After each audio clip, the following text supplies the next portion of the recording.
Hello everyone, welcome to my YouTube channel science by Amit. मैं आपका फिर से स्वागत करता हूं अपनी आज की वीडियो में। हम अपनी आज की वीडियो में जानेंगे कि रेजिस्टेंस का कॉम्बिनेशन किस किस प्रकार से होता है, यानी हम रेजिस्टेंस को किस किस प्रकार से कंबाइन कर सकते हैं। अपनी आज की वीडियो को शुरू करने से पहले मैं आपको बताना चाहूँगा कि हमारे इस चैप्टर से रिलेटेड 3 वीडियोज और आ चुके हैं जिसमें हम काफ़ी सारे टॉपिक्स को डिस्कस कर चुके हैं। अगर आप अपनी मेरी उन पुरानी वीडियोज़ को देखना चाहते हैं, डिस्कस करना चाहते हैं, तो आप दी गई आई बटन पर क्लिक करके उन वीडियोज़ को देख सकते हैं। इसके अलावा आप मेरे चैनल को सब्सक्राइब करके मेरे आने वाले लेटेस्ट वीडियोज़ के बारे में नोटिफिकेशन भी प्राप्त कर सकते हैं। तो चलिए अपनी आज की वीडियो को आगे बढ़ाते हैं। देखिए, आज की वीडियो का हमारा जो सबसे इम्पोर्टेंट टॉपिक है वो है कॉम्बिनेशन ऑफ रेजिस्टेंस। यानी किसी भी सर्किट में जब रेजिस्टेंस को लगाया जाए तो उनको किस सिस्टम में या किस कॉम्बिनेशन में उनको लगाया जा सकता है। तो फर्स्ट, सीरीज कनेक्शन में हम रेजिस्टेंस को लगा सकते हैं किसी भी सर्किट में, एंड सेकंड, हम किसी भी सर्किट में रेजिस्टेंस को पैरेलल कनेक्शन में भी लगा सकते हैं, यानी पैरेलल कॉम्बिनेशन में भी हम इनको जोड़ सकते हैं। तो देखिए, आइए जानते हैं कि ये सीरीज कनेक्शन में रेजिस्टेंस लगाना क्या होता है, पैरेलल कनेक्शन में रेजिस्टेंस लगाना क्या होता है। तो सबसे पहला है हमारा इन सीरीज कनेक्शन, यानी combination of resistance in series connection. तो इन सीरीज कनेक्शन में अगर हम बात करें तो सीरीज कनेक्शन क्या होता है, व्हेन टू और more sir resistance are connected end to end consecutively they are said to be connected in series। यानी जब दो या दो से ज़्यादा रेजिस्टेंस एक दूसरे से एंड टू एंड लगातार कनेक्ट होते हैं। कॉन्सिक्यूटिवली का मतलब है लगातार कनेक्ट होते हैं, वो भी कैसे, एंड टू एंड। तो उन सबके जो कॉम्बिनेशन को या कनेक्शन को हम किस में कह सकते हैं, सीरीज में कनेक्शन कह सकते हैं। जैसे कि आप इसमें मैंने आपके लिए एक फिगर बनाया छोटा सा, इसको आप देखिए कि ये हमारा रेजिस्टेंस है R1, ये रेजिस्टेंस हमारा R2। ये दोनों के एंड, इसके ये दो एंड पॉइंट, रेजिस्टेंस R1 के एंड पॉइंट ये रहे, एंड रेजिस्टेंस R2 के एंड पॉइंट एक यहाँ पर और एक ये। तो हमने क्या किया कि फर्स्ट रेजिस्टेंस के सेकंड एंड पॉइंट को सेकंड रेजिस्टेंस के फर्स्ट एंड पॉइंट से कनेक्ट कर दिया, सेकंड रेजिस्टेंस के सेकंड पॉइंट को, अगर कोई यहाँ पर थर्ड हमारा रेजिस्टेंस होता है तो इसके फर्स्ट पॉइंट से कनेक्ट कर देंगे। इसी प्रकार थर्ड रेजिस्टेंस के सेकंड पॉइंट को फोर्थ रेजिस्टेंस के फर्स्ट पॉइंट से कनेक्ट कर देंगे। तो ये इस प्रकार से सारे रेजिस्टेंस एक सीरीज में कनेक्ट होते जाएंगे और इसी कनेक्शन को हम कहते हैं रेजिस्टेंस का सीरीज कनेक्शन या सीरीज कॉम्बिनेशन ऑफ रेजिस्टेंस, जिसको हम कह सकते हैं। देखिए, अगर हमने बहुत सारे रेजिस्टेंस को अगर सीरीज कनेक्शन में लगा दिया तो उसका रिजल्टेंट रेजिस्टेंट क्या होगा, इसका फ़ायदा क्या होगा, हम ऐसा करते क्यों हैं।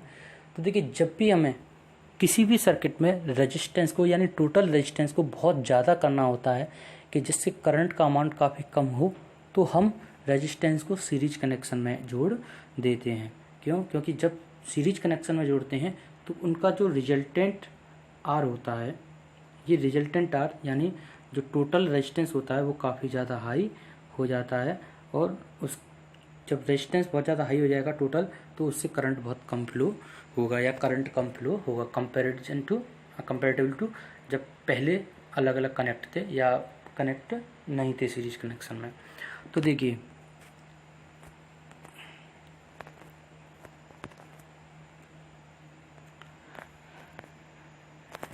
अगर बात करें हम कॉम्बिनेशन की सीरीज कनेक्शन में कॉम्बिनेशन बनाने पर रेजिस्टेंस का क्या होता है या उसका जो टोटल रेजिस्टेंस होगा वो कितना होगा। तो पढ़िए कि the combined resistance of any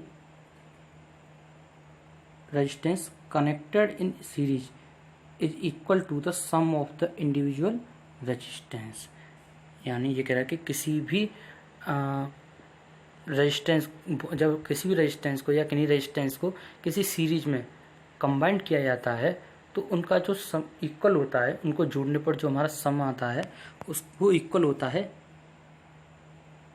सारे इंडिविजुअल रेजिस्टेंस को जोड़ने पर। यानी अगर बहुत सारे रेजिस्टेंस लिए हमने, उनको सीरीज कनेक्शन में जोड़ दिया, तो जो टोटल रेजिस्टेंस होता है वो सारे रेजिस्टेंस के इंडिविजुअल रेजिस्टेंस के सम के इक्वल होता है। जैसा कि आप देख सकते हैं कि अगर बहुत सारे रेजिस्टेंस है, R1, R2, R3, R4, R5, Rn, तो बहुत सारे रेजिस्टेंस हैं। इन सबको हमने सीरीज कनेक्शन में यहाँ पर जोड़ दिया, सीरीज कनेक्शन में जोड़ दिया। तो जो टोटल रेजिस्टेंस होगा R हमारा, वो होगा इन सारे रेजिस्टेंस के सम के इक्वल। इन सबको इक्वल कर दीजिए सीरीज कनेक्शन में लगाने पर, तो जो टोटल रेजिस्टेंस होगा वो इन सब के सम के बराबर आ जाएगा। देखिए अगर हम इसमें एक कंडीशन की बात करें कि सीरीज कनेक्शन में हमने लगा दिया, अब सीरीज कनेक्शन में अगर सारे के सारे रेजिस्टेंस अगर इक्वल हों कि R1 बराबर होना चाहिए, R2 बराबर होना चाहिए R3 के, सो ऑन एंड Rn तक, और ये सबके सब की वैल्यू जो होनी चाहिए न्यूमेरिकली इक्वल होनी चाहिए, और वो होनी चाहिए जैसे कि R के बराबर। तो R टोटल क्या होगा, हमने अभी फॉर्मूला पढ़ा था कि R बराबर होता है R1 plus R2 plus R3 plus Rn तक, यानी जितने n टाइम तक n रेजिस्टेंस हमारे दिए हुए होंगे उन सब तक उनको सबको जोड़ दीजिए, तो उसके बराबर हमारा R टोटल होगा। अब इस फॉर्मूले में सारे रेजिस्टेंस, इंडिविजुअल रेजिस्टेंस की वैल्यू R रखने पर, तो R1R, 2R, 3R, 4R, 5R और ऐड करते करते ये हमारा NR तक, यानी जो टोटल आएगा वो जितने रेजिस्टेंस दिए हुए हैं उनके न्यूमेरिकल वैल्यू के बराबर, न्यूमेरिकल वैल्यू के n टाइम के बराबर आएगा। R plus R plus R plus R n time हम इसको जोड़ देंगे, तो n टाइम जोड़ने पर इसकी जो वैल्यू आ जाएगी वो न्यूमेरिकल वैल्यू, यानी इसकी रेजिस्टेंस की न्यूमेरिकल वैल्यू R उसके n टाइम के बराबर हो जाएगा हमारा जो टोटल रेजिस्टेंस है। देखिए ये तो हमने बात की थी कि जब सारे रेजिस्टेंस इक्वल है तो उनकी जो न्यूमेरिकल वैल्यू होगी या टोटल जो R होगा वो एक रेजिस्टेंस की वैल्यू के n टाइम के बराबर होगा, क्योंकि सबकी वैल्यू सेम है और n टाइम है, तो टोटल जो रेजिस्टेंस होगा वो एक रेजिस्टेंस की न्यूमेरिकल वैल्यू के n टाइम के बराबर हो जाएगा। ये तो बात कर रहे थे जब सारे रेजिस्टेंस कैसे हों, इक्वल। अगर बात करते हैं कि किसी भी सीरीज में लगाए गए जितने भी हमारे रेजिस्टेंस है वो सारे के सारे अगर इक्वल नहीं है, तो जब सारे के सारे रेजिस्टेंस इक्वल नहीं है तो उनकी जो टोटल रेजिस्टेंस आएगा वो कैसा आएगा, वो अलग आएगा, यानी अलग फॉर्मूले से हमें निकालना पड़ेगा। उसके लिए उस फॉर्मूले को हम ड्राइव करेंगे। देखिए पहले तो ये सबसे पहले हम बात करते हैं कि ये फॉर्मूला आया कहाँ से, कि किसी भी सीरीज में रेजिस्टेंस को जोड़ने पर, एंड टू एंड जोड़ने पर जो टोटल रेजिस्टेंस आता है वो इन सबके इंडिविजुअल रेजिस्टेंस के सम के बराबर आता है। ये फॉर्मूला कहाँ से आता है, तो चलिए इस फॉर्मूले को आज ड्राइव करते हैं कि किस प्रकार से फॉर्मूला आया। तो देखिए एक काम करते हैं, हम तीन रेजिस्टेंस लेते हैं R1, R2 एंड R3। अगर इन तीनों को सीरीज कनेक्शन में जोड़ दिया जाए और सर्किट में एक V वोल्ट की बैटरी लगा दी जाए, यानी जिसका पोटेंशियल डिफरेंस कितना होना चाहिए, इसके दोनों एंड पर V वोल्ट होना चाहिए। यहाँ पर कोई भी वैल्यू ले सकते हैं, 6 वोल्ट, 8 वोल्ट, कुछ भी जो आप यूज करना चाहें उस पोटेंशियल डिफरेंस की बैटरी यहाँ पर यूज कर सकते हैं। इस तरह से हमने तीनों रेजिस्टेंस R1, R2 और R3 इन तीनों को हमने सीरीज कनेक्शन में ऐड कर दिया है, और सीरीज कनेक्शन में ऐड करने के बाद इनके एंड पॉइंट्स को हमने एक V वोल्ट की बैटरी से कनेक्ट कर दिया है जिसका पोटेंशियल डिफरेंस है V। तो इस बैटरी से होकर I करंट फ्लो हो रहा है। देखिए ये सारे के सारे रेजिस्टेंस एक ही वायर से जुड़े हुए हैं, इसीलिए ये सीरीज कनेक्शन कहलाते हैं कि एक ही सीरीज में अगर ये वायर एक दूसरे के पैरेलल होते तो ये कनेक्शन हमारा पैरेलल कनेक्शन होता। तो जब ये सारे रेजिस्टेंस एक ही वायर से यानी एक ही सीरीज में जुड़े हुए हैं इसीलिए ये सीरीज कनेक्शन कहलाता है। तो जब एक ही वायर से जुड़े हुए हैं तो जिनमें करंट का जो अमाउंट होगा इस पूरे वायर में, वो करंट का अमाउंट बैटरी से जब करंट फ्लो हो रहा वो करंट इक्वल होगा इन रेजिस्टेंस से निकलने के बाद भी, यानी कि जो किसी भी पॉइंट पर करंट रहेगा इस कनेक्शन में वो इस कनेक्शन में, सीरीज कनेक्शन में जो करंट कमांड है वो किसी भी पॉइंट पर यहाँ पर सेम रहेगा, यानी यहाँ पर करंट चेंज नहीं होगा। लेकिन करंट चेंज नहीं होगा, लेकिन रेजिस्टेंस अलग अलग है, तो इसमें करंट चेंज है नहीं, तो यहाँ पर रेजिस्टेंस की चेंज होने की वजह से हमारा वोल्टेज चेंज होंगे, यानी हर रेजिस्टेंस पर कि एक्रॉस जो वोल्टेज होंगे वो अलग अलग होंगे। तो सीरीज कनेक्शन में अगर हम बात करें दो इम्पोर्टेंट पॉइंट के बारे में, तो सीरीज कनेक्शन के दो इम्पोर्टेंट पॉइंट ये है कि सीरीज कनेक्शन में आई सेम रहता है, और अगर वोल्टेज की बात करें तो वोल्टेज हर पॉइंट पर अलग अलग होते हैं।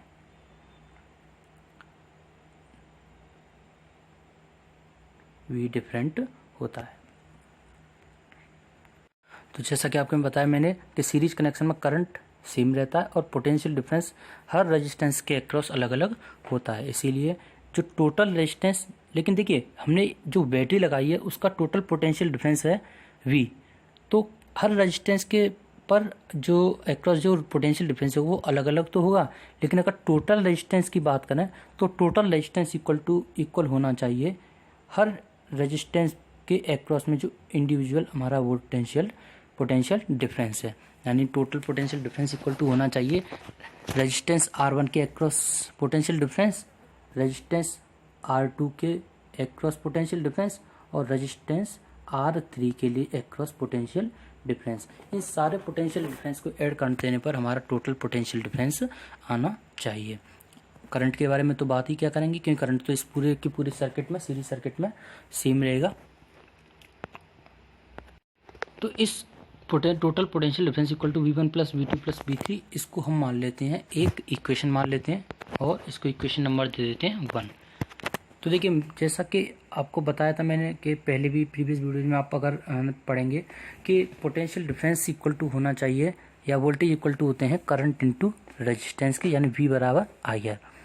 तो V जब सेम रहता है, I और R सेम रहते हैं तो V बराबर IR, लेकिन यहाँ पर V हर रेजिस्टेंस के लिए अलग अलग है।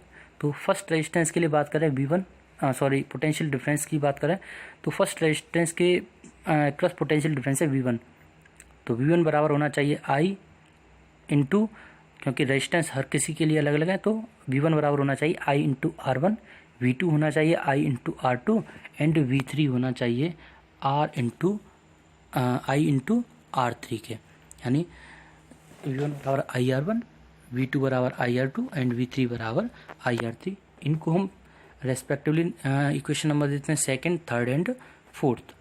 तो फर्स्ट इक्वेशन है V total equal to V1 plus V2 plus V3, यानी टोटल पोटेंशियल डिफरेंस बराबर होना चाहिए रेजिस्टेंस R1 के across potential difference plus resistance R2 के across potential difference plus resistance R3 के अक्रॉस पोटेंशियल डिफरेंस। और अगर इन तीनों के लिए अगर बात करें कि हर रेजिस्टेंस पर पोटेंशियल डिफरेंस कितना कितना हुआ, करंट सेम है बट रेजिस्टेंस अलग अलग है, तो V1 बराबर IR1, V2 बराबर IR2 एंड V3 बराबर IR3।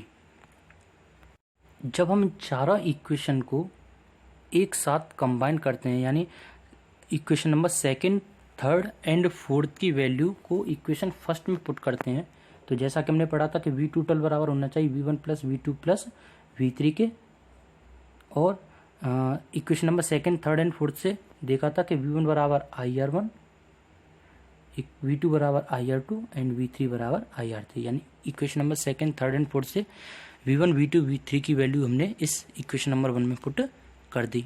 और जैसा कि हम जानते हैं कि अगर किसी एक इंडिविजुअल अगर हम सर्किट की बात करें जिसमें एक ही रेजिस्टेंस है, तो उसके लिए फॉर्मूला होता है V बराबर IR, या total potential difference equal to होना चाहिए I इंटू R के। तो V की टोटल की वैल्यू हम लिख सकते हैं कि I इंटू R टोटल, क्योंकि यहाँ पर I तो सेम है। अगर हम R टोटल की बात करें तो तो जो I है सेम है इंटू R टोटल, ये बराबर हो जाना चाहिए किसके, IR1 के, IR2 के प्लस IR3 के। चलिए इसको मैथमेटिकली सॉल्व करते हैं। IR बराबर IR1 plus IR2 plus IR3, इसमें से हम तीनों में से हम I को कॉमन ले लेते हैं और इस I को दूसरी साइड के I से कैंसिल कर देते हैं, साइड चेंज करके, या जैसे भी आप मैथमेटिकली सॉल्व करते हैं। I से I कैंसिल होने पर जो हमारा रेजिस्टेंस R टोटल आएगा वो R टोटल आना चाहिए R1 plus R2 plus R3 के। जैसा कि आप जानते हैं कि हमने स्टार्टिंग में जब हमने सीरीज कनेक्शन में रेजिस्टेंस को जोड़ रहे थे तब हमने 3 रेजिस्टेंस लिए थे, R1, R2 और R3। तो जो टोटल रेजिस्टेंस आ रहा है वो किसके बराबर आ रहा है? इन तीनों इंडिविजुअल रेजिस्टेंस के सम के बराबर। इसका मतलब क्या हुआ कि किसी भी सर्किट में जब रेजिस्टेंस को हम सीरीज कनेक्शन में ऐड करते हैं तो जो टोटल रेजिस्टेंस होता है वो उन सारे इंडिविजुअल रेजिस्टेंसेस के सम के इक्वल होता है। इससे क्या होगा कि जो टोटल रेजिस्टेंस आएगा वो उसका अमाउंट किसी भी इंडिविजुअल रेजिस्टेंस की वैल्यू से, हाईएस्ट कोई भी हो इंडिविजुअल में, कोई भी ले लीजिए, इन सब की वैल्यू से क्या हो जाएगा, यानी सॉरी इंडिविजुअल वैल्यू से ज़्यादा हो जाएगा। क्यों? क्योंकि वो तो हाईएस्ट वाला तो है, ये साथ में उसके 2 रेजिस्टेंस या 3 रेजिस्टेंस या 4 रेजिस्टेंस, जितने भी आप रेजिस्टेंस सीरीज कनेक्शन में ले रहे हो उन सबको उसमें क्या करते जा रहे हो, प्लस करते जा रहे हो। तो ऑटोमेटिकली जो टोटल रेजिस्टेंस की वैल्यू है वो लगातार क्या होती जाएगी, जितने आप रेजिस्टेंस लोगे उतनी ज़्यादा इंक्रीज होती जाएगी। तो यही है कि इसी प्रकार से हम सीरीज कनेक्शन के लिए टोटल रेजिस्टेंस की वैल्यू कैलकुलेट करते हैं। देखिए इस वीडियो के लास्ट में हम इससे रिलेटेड एक क्वेश्चन भी करेंगे, इससे रिलेटेड, एंड इसके अलावा एक पैरेलल कनेक्शन से रिलेटेड भी क्वेश्चन सॉल्व करेंगे। लेकिन फिलहाल आप ये देख लीजिए कि जो सीरीज कनेक्शन और टोटल रेजिस्टेंस का फॉर्मूला है वो क्या होता है। तो सीरीज कनेक्शन और टोटल रेजिस्टेंस का फॉर्मूला होता है आर टोटल इक्वल टू होना चाहिए R1 plus R2 plus R3 के। अब बात करते हैं हम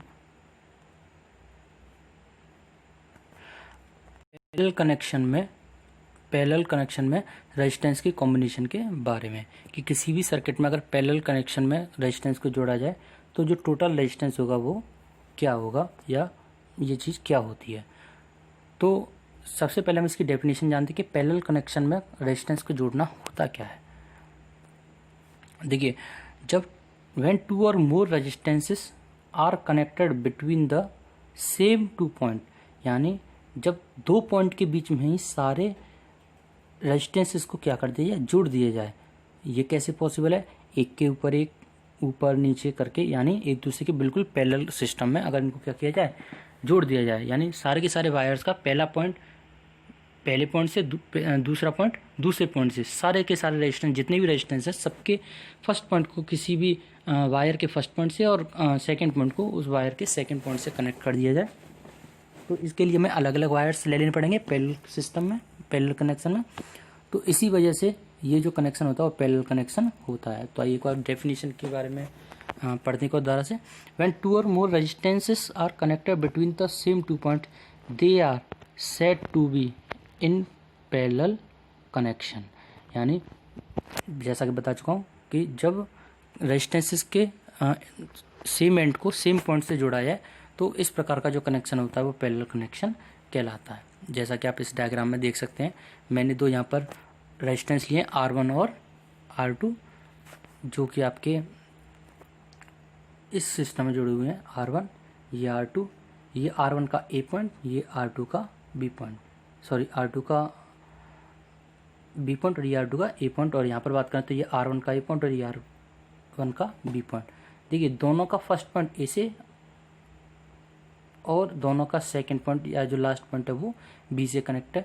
यानी 2 पॉइंट के बीच में ही ये दोनों रेजिस्टेंस क्या किए गए हैं, यहाँ पर कनेक्ट किए गए हैं। और सीरीज में आपने देखा था एंड टू एंड था, यानी पहले रेजिस्टेंस का सेकंड पॉइंट दूसरे के पहले से, दूसरे का दूसरा तीसरे के पहले से, इस प्रकार एंड टू एंड कनेक्ट थे और इसमें 2 सेम पॉइंट के बीच में कनेक्ट है। तो इसी प्रकार का जो कनेक्शन है वो हमारा पैरेलल कनेक्शन कहलाता है। आप इस डायग्राम के द्वारा भी समझ सकते हैं, एक घर में 2 बल्ब को सीरीज कनेक्शन में और पैरेलल कनेक्शन में जोड़ा गया है। देखिए ये हमारी 1.5 वोल्ट की बैटरी है। यहाँ पर ये 2 बल्ब है, जिसका पहले बल्ब का सेकंड पॉइंट सेकंड बल्ब के पहले पॉइंट से, एंड सेकंड बल्ब का, अगर यहाँ पर ओनली 2 बल्ब लिए गए, लेकिन अगर यहाँ पर थर्ड बल्ब भी सपोज कीजिए होता तो सेकंड बल्ब का सेकंड पॉइंट थर्ड बल्ब के फर्स्ट पॉइंट से कनेक्ट होता। और इनके जो एंड पॉइंट हैं वो किससे कनेक्ट कर दिए गए हैं, बैटरी से कनेक्ट कर दिए गए हैं, 20 वोल्ट की बैटरी या फिर 1.5 वोल्ट की बैटरी लगाकर। ये तो था सीरीज कनेक्शन। अगर बात करूँ मैं पैरेलल कनेक्शन की, तो पैरेलल कनेक्शन में हम देख सकते हैं कि ये 1.5 वोल्ट की बैटरी है और इससे 2 बल्ब को कनेक्ट किया गया है। और ये दोनों बल्ब सेम पॉइंट से कनेक्ट हैं। देखिए इसका पहला पॉइंट इसके पहले पॉइंट से, इसका दूसरा पॉइंट इसके दूसरे पॉइंट से कनेक्ट है, और इनका पहला पॉइंट बैटरी के इस पॉइंट से और इसका दूसरा, इन दोनों का जो सेकंड पॉइंट है वो बैटरी के सेकंड पॉइंट से यहाँ पर कनेक्ट है। इस तरह से पहला पहले से, दूसरा दूसरे से, यानी दो सेम पॉइंट के बीच में ही इन बल्ब को क्या किया गया, यहाँ पर जोड़ा गया। जब दो सेम पॉइंट के बीच में इन बल्ब को जोड़ा गया तो ये पैरेलल कनेक्शन, और जब दो एंड टू एंड कनेक्ट किया गया, यानी सेकंड पहले का सेकंड और सेकंड का फर्स्ट पॉइंट एंड सेकंड का सेकंड, अगर यहाँ पर थर्ड होता तो थर्ड का फर्स्ट पॉइंट, इस प्रकार का कनेक्शन है वो सीरीज कनेक्शन है। तो जैसा कि अपन डायग्राम से देख सकते हैं यहाँ पे। तो ये बात करें कि पैरेलल कनेक्शन में इसको लगाते हैं, तो पैरेलल कनेक्शन में एक्चुअली लगाते क्यों रेजिस्टेंसेस को? तो जैसा कि हमने सीरीज कनेक्शन में पढ़ा था कि सीरीज में तो टोटल रेजिस्टेंस जो होता है वो ज़्यादा हो जाता है, क्योंकि करंट के फ्लो को कम करने के लिए रेजिस्टेंस को सीरीज कनेक्शन में ऐड कर दिया जाता है। लेकिन पैरेलल कनेक्शन में अगर हम रेजिस्टेंसेस को ऐड कर रहे हैं तो इसका क्या बेनिफिट होगा हमें?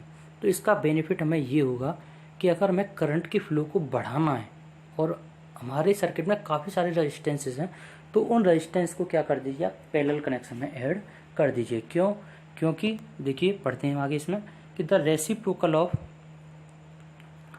combined resistance of a number of resistances connected in parallel is equal to the sum of the reciprocal of all the individual resistances।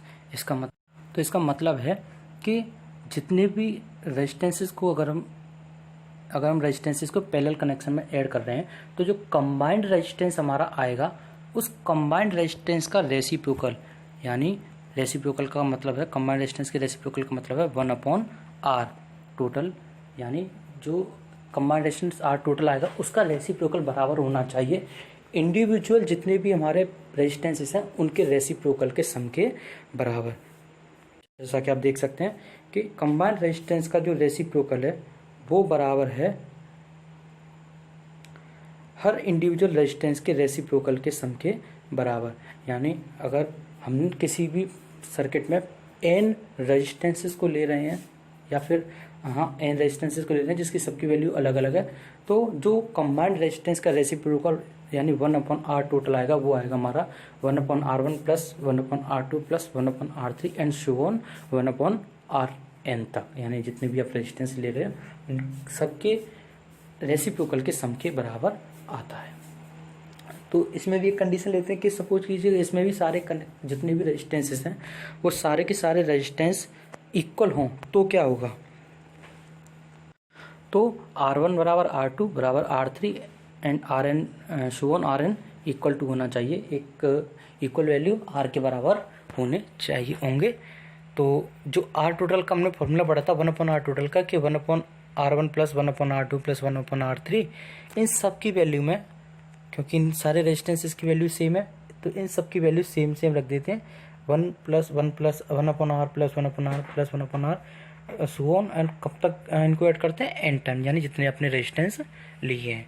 तो ऐड करने पर जो हमारा कंबाइंड रेजिस्टेंस का रेसिप्रोकल आएगा, जितने नंबर ऑफ रेजिस्टेंस है उसमें एक रेजिस्टेंस का डिवाइड देने पर जो आंसर आएगा इसके बराबर आएगा, यानी 1/R टोटल होना चाहिए n/R के।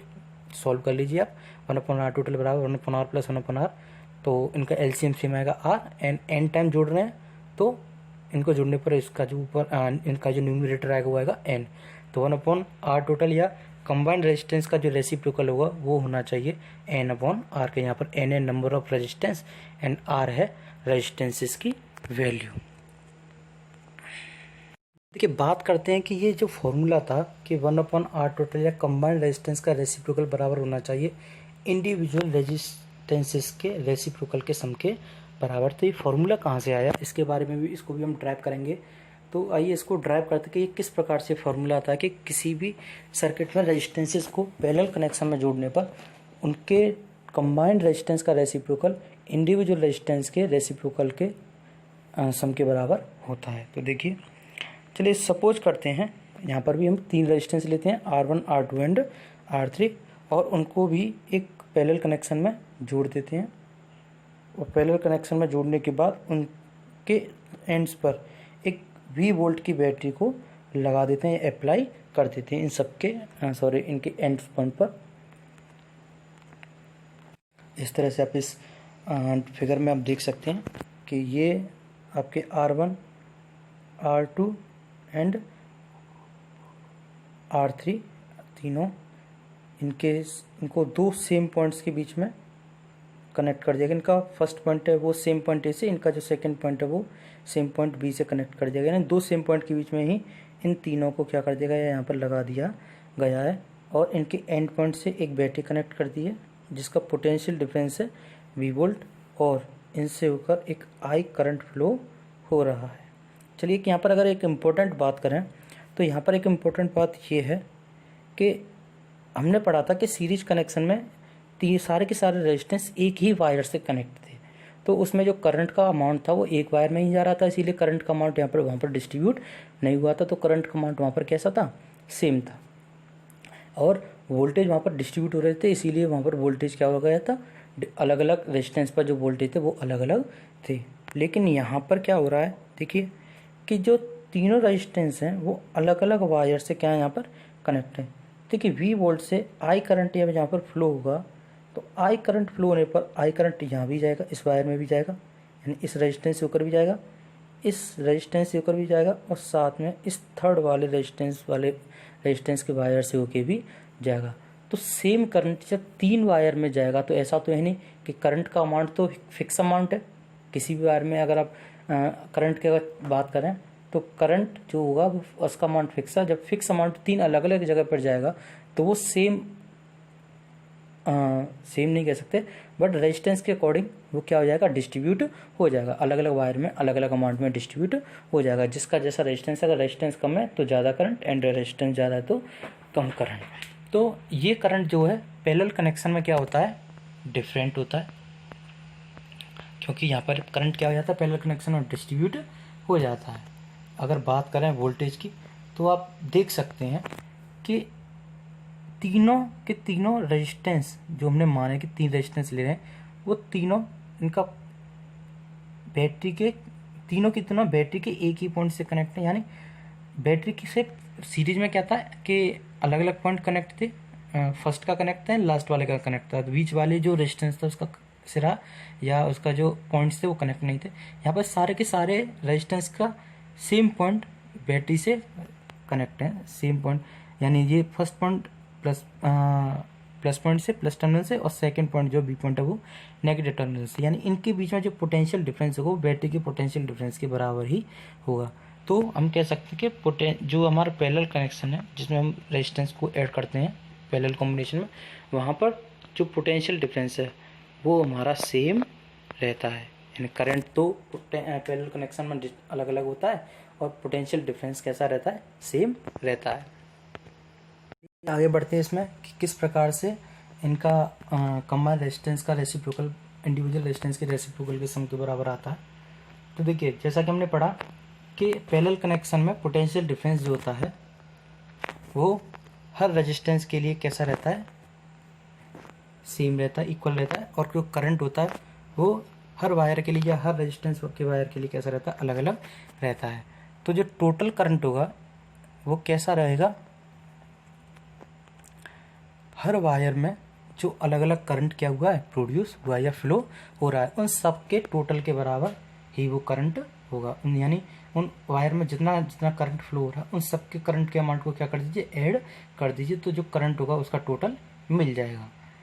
तो हम जानते हैं कि अगर यहाँ पर पोटेंशियल डिफरेंस सेम है और करंट अलग अलग है और यहाँ पर हमारा रेजिस्टेंस है वो भी कैसा है, अलग अलग, तो I बराबर होता है V/R। तो अगर बात करें कि करंट अगर अलग अलग है, अलग अलग करंट की अगर फॉर्मूले की बात करें तो I बराबर जब V/R है तो I1 के लिए, यानी फर्स्ट रेजिस्टेंस के लिए अगर करंट की बात करें, फर्स्ट रेजिस्टेंस के वायर के लिए, तो उसमें करंट का जो अमाउंट होना चाहिए वो बराबर होना चाहिए V/R1 के बराबर। सेकंड में बात करें तो सेकंड वायर में जो करंट होना चाहिए वो होना चाहिए V/R2 के बराबर। एंड थर्ड अगर वायर में करंट की बात करें या थर्ड रेजिस्टेंस के लिए अगर करंट की बात करें तो वो होना चाहिए V/R3 के बराबर। तो हम इन चारों को इक्वेशन दे देते हैं। इसको दे देते हैं इक्वेशन नंबर 1, इसको 2, इसको 3 एंड इसको 4। इन चारों इक्वेशन की हेल्प से हम एक कंबाइंड इनको कंबाइन करते हैं, इनको एक दूसरे के साथ, यानी सेकंड, थर्ड एंड फोर्थ से इन I1, I2 एंड I3 की वैल्यू इक्वेशन नंबर फर्स्ट में पुट कर देते हैं। तो हमने पढ़ा था कि I टोटल था I1 plus I2 plus I3 के, जिनकी वैल्यू थी V/R1, V/R2 एंड V/R3। इनको जब जोड़ा तो इसके अलावा जैसा कि हम जानते हैं कि I बराबर होता है VR के, तो I टोटल के लिए बात करें कि I टोटल क्या होगा, तो I टोटल हो जाएगा I बराबर V/R है। सॉरी यहाँ पे I बराबर होता है V/R के, यहाँ पर थोड़ी मिस्टेक होगी सॉरी फॉर्मूला लिखने में। तो I बराबर होता है V/R, तो I टोटल हो जाएगा V/R टोटल। तो V/R टोटल की वैल्यू हो जाएगी V/R1 plus V/R2 plus V/R3 के। अगर मैथमेटिकली इसको सॉल्व करते हैं तो सेकंड साइड में RHS में से हम V को कॉमन ले लेते हैं, तो V/R टोटल बराबर होना चाहिए, V कॉमन ले लिया इसमें से हमने, 1/R1 plus 1/R2 plus 1/R3 के। यहाँ पर V से V को कैंसिल कर दिया, तो जो रिमेन रहता है हमारा पार्ट वो रहता है 1/R टोटल, यानी कंबाइंड रेजिस्टेंस का रेसिप्रोकल बराबर होता है ईच रेजिस्टेंस के रेसिप्रोकल के सम के बराबर। यानी जब हम रेजिस्टेंसेस को पैरेलल कनेक्शन में ऐड करते हैं तो जो कंबाइंड रेजिस्टेंस आता है उसका रेसिप्रोकल बराबर होता है जो हमने रेजिस्टेंसेस ऐड किए हैं पैरेलल कनेक्शन में उन सब के रेसिप्रोकल के सम के बराबर। यही हमारा पैरेलल कनेक्शन में रेजिस्टेंस के लिए इक्वेशन बनती है, या जिसके वो फॉर्मूला मिलता है हमें, जिसकी हेल्प से हम किसी भी पैरेलल कनेक्शन में जुड़े गए रेजिस्टेंसेस के रिजल्टेंट रेजिस्टेंस को हम पता कर सकते हैं, यानी जो कंबाइंड रेजिस्टेंस है उसको पता कर सकते हैं। दो पॉइंट्स हैं जिनके बारे में हम एक बार जान लेते हैं, वैसे तो कोई खास नहीं बट फिर भी कि जो टोटल रेजिस्टेंस होता है किसमें, सीरीज कनेक्शन में। सीरीज कनेक्शन में जो टोटल रेजिस्टेंस होता है वो ग्रेटर देन होता है each individual resistance in this combination. यानी सीरीज कनेक्शन में कोई भी इंडिविजुअल रेजिस्टेंस हो उससे ज़्यादा या उससे बड़ा होता है। सेकेंड पॉइंट की बात करें कि जो टोटल रेजिस्टेंस होता है किसमें, पैरेलल कनेक्शन में, तो वो होता है less than smallest resistance in this combination. यानी पैरेलल कनेक्शन में जो सबसे छोटा रेजिस्टेंस है उससे भी कम वैल्यू आती है किसकी, कंबाइंड रेजिस्टेंस की। यानी जब पैरेलल कनेक्शन में जब हम रेजिस्टेंस को जोड़ते हैं तो उनका जो कंबाइंड रेजिस्टेंस आता है उसकी वैल्यू सबसे छोटे रेजिस्टेंस की वैल्यू से भी कम आती है। कहा था कि जब हम सीरीज कनेक्शन और पैरेलल कनेक्शन पढ़ रहे थे कि इनके एक एक न्यूमेरिकल करेंगे, तो देखिए ये हम तीन यहाँ पर रेजिस्टेंस लेते हैं। फर्स्ट रेजिस्टेंस है 5 ओम, सेकेंड 8 ओम एंड थर्ड 12 ओम। इनसे एक बैटरी कनेक्ट कर दी, कोई भी आप ले लीजिए। यहाँ पर जैसे मैंने 6 वोल्ट की बैटरी ले ली है, तो कंबाइंड रेजिस्टेंस निकालने में इस बैटरी का भी कोई रोल नहीं है, क्योंकि यहाँ पर जो अभी तो यहाँ पर जब हम कंबाइंड रेजिस्टेंस निकालेंगे तो इसका जैसे हमने फॉर्मूला पढ़ रखा था अभी कि R टोटल बराबर होता है, यानी कंबाइंड रेजिस्टेंस जो होता है वो सारे इंडिविजुअल रेजिस्टेंसेस के सम के बराबर होता है कि यानी R1 plus R2 plus R3 plus R4 plus R5 so on जितने भी हैं। यहाँ पर हमने 3 रेजिस्टेंस लिए, इसीलिए कंबाइंड रेजिस्टेंस बराबर होना चाहिए R1 plus R2 plus R3 के। तो R टोटल बराबर 5 ओम प्लस 8 ओम प्लस 12 ओम, सम करने पर इनका जो कंबाइंड रेजिस्टेंस आएगा वो हमारा कितना आएगा 25 ओम। इसी प्रकार से एक क्वेश्चन करते हैं हम पैरेलल कनेक्शन में। पैरेलल कनेक्शन में 3 हमने रेजिस्टेंस लिए, 2 ओम, 3 ओम एंड 4 ओम। इनको भी एक बैटरी से कनेक्ट कर दिया, 4 ओम की बैटरी से। और कनेक्ट करने के बाद इसमें हमें बताना है कि टोटल रेजिस्टेंस या कंबाइंड रेजिस्टेंस क्या होगा। तो देखिए यहाँ पर पैरेलल कनेक्शन के लिए हमने फॉर्मूला पढ़ा था कि कंबाइंड रेजिस्टेंस का रेसिप्रोकल बराबर होता है जितने भी रेजिस्टेंस होते हैं उनके रेसिप्रोकल के सम के बराबर। तो 1/R टोटल बराबर होना चाहिए 1/R1 plus 1/R2 plus 1/R3 के। इन तीनों की वैल्यू रख देते हैं। तो 1/R1 यानी 1/2 प्लस 1/3 प्लस 1/4 एलसीएम लेके सोल्व किया तो जो हमारा आंसर आता है वो आता है 1/R टोटल बराबर 13/12 ओम के। ठीक है, सॉरी, यहाँ पर जो हमारा क्या कहते हैं ओम है वो हमारा इन्वर्स में आएगा यहाँ पर अभी। तो जब हम आर टोटल की वैल्यू निकालेंगे तो आर टोटल का मतलब हो जाएगा यानी कंबाइंड रेजिस्टेंस जो हो जाएगा वो हो जाएगा, क्योंकि हम यहाँ पर रेसिप्रोकल है कंबाइंड रेजिस्टेंस का 13.12 ओम। तो जो आर टोटल हो जाएगा वो हो जाएगा कितना 12/13 ओम के। यहाँ पर ओम पहले डिनोमिनेटर में था, रेसिप्रोकल करने पर ही न्यूमरेटर में पहुँच जाएगा। तो जो कंबाइंड रेजिस्टेंस आएगा वो आएगा 12/13 ओम, यानी इसकी वैल्यू 1 से भी कम आ रही है, 1 ओम से भी कम आ रही है। और जो हमारा लोएस्ट रेजिस्टेंस था वो हमारा लोएस्ट रेजिस्टेंस कितना था इसमें 2 ओम का। और जो हमारा कंबाइंड रेजिस्टेंस आ रहा है उसकी वैल्यू आ रही है 12/13 ओम, यानी 1 से भी कम आ रही है। तो इसीलिए हमने आपको कहा था कि सीरीज कनेक्शन में जो कंबाइंड रेजिस्टेंस आता है इसमें 25 ओम आ रहा है और इसका जो सबसे लार्जेस्ट इसका या बड़ा वैल्यू में जो रेजिस्टेंस है वो 12 ओम। तो सीरीज कनेक्शन में जो कंबाइंड रेजिस्टेंस आता है वो ग्रेटेस्ट रेजिस्टेंस की वैल्यू से ही बड़ा आता है और पैरेलल कनेक्शन में जो कंबाइंड रेजिस्टेंस आता है वो स्मॉलेस्ट रेजिस्टेंस वैल्यू से कम आता है। बस, तो आज के लिए बस इतना ही। अगर आपको ये वीडियो पसंद आई हो तो आप इस वीडियो को लाइक कीजिए, शेयर कीजिए एंड चैनल को सब्सक्राइब करना बिल्कुल मत भूलिए। Thank you everyone.